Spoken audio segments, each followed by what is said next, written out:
on 1st of February, Nirmala Sitharaman is going to make major announcements in the union budget.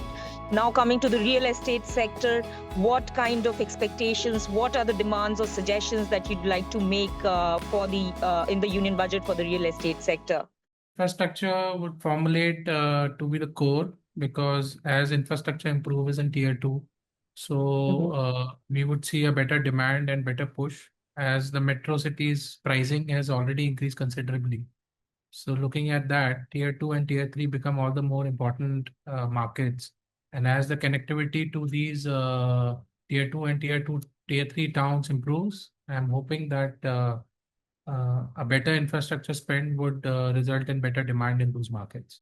So I think as the road infrastructure, though this government has in last 10 years spent considerably and improved road infrastructure, we would expect that the spend to increase further, and hope that there is a broader allocation and broader spend in the overall scenario.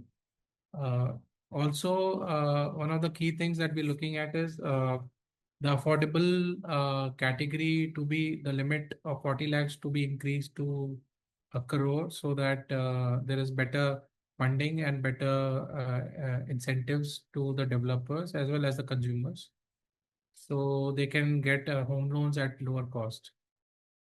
I feel already the land pricings have increased so much that at 40 lakhs, literally it is not possible to build anything. So even if that cap is there at 40 lakhs, eventually the customer is not getting anything. So if the capacity or the cap of the affordable housing is increased, then there'll be more payouts and more interest subsidies that people can avail. And also, as a developer, there'll be more tax breaks and incentives to do affordable segments. So therefore, people will get into more of real estate development in the affordable sector. Because currently, as we speak, there is not much development in terms of affordability benefits that any of the developers is able to avail. So, rationalization of GST on construction inputs can really help reduce the project cost. Definitely, if the taxation bracket of 12 lakhs can be increased, so that will leave more money with the people, and henceforth they can plan their housing needs as and when they have more money in their hands. So, and also if there is a reduction in stamp duty, which can actually lead into better demand as a whole, because uh, there will be more transfers and they can actually liquidate their agricultural land holdings and invest into industrial and residential. So as a whole, I would say that when the stamp duty decreases, definitely the number of transactions would increase. Uh, Home loan segment, I would say, uh, has a greater impact as well, because it's generally the customer opts for long-term loans when they are buying a home purchase, when they purchase are related to their homes.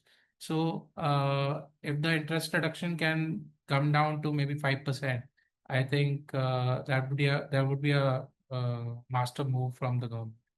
Uh, Other than that, I would say project financing side, definitely banks have been aggressive in giving out loans to the customers. So that's kind of been very heartening to see. Simultaneously, some procedure can come into place where the approvals at the developer end can be made fast, so that the project timeline can be reduced, and once the timelines are reduced, the overheads on the project can be reduced, and eventually the product can be made more economical and viable. Yes, definitely. There we have seen considerable uptake in the luxury segment in the past couple of years, uh, predominantly because the market has been excellent, I would say, in terms of demand. And typically, we feel that a lot of developers had shifted their minds towards luxury housing. So there was a better supply as well. So as a whole, I would say in terms of luxury housing, from the budget standpoint, we see that overall the demand is slowing down, and we will see as the time progresses that there will be a shift from luxury uh, to the affordable segment in near term, at least. So from policy standpoint, I don't think there is much which can be done in the luxury sector. So I think for us, we are in the mid-level to upper-level segment market as we speak. So the markets shift we will see is that there will be a lot of shift towards the tier two and tier three markets, and we are exploring opportunities across northern India and in these markets where people have disposable income, and they are ready to kind of take up and move into a more gated societies. So that's one direction that we hope and we expect to grow at least by 20 to 30% in terms of the top line revenues. And Wait, when you say that you expect to grow, is it about the company or about the complete industry, real estate sector you're talking about? This is specific to my company, but as a sector, we still hope that the sector grows at 6 to 7% typically. So I'm hoping that the sector continues to perform and be the star segment in near term to long term future.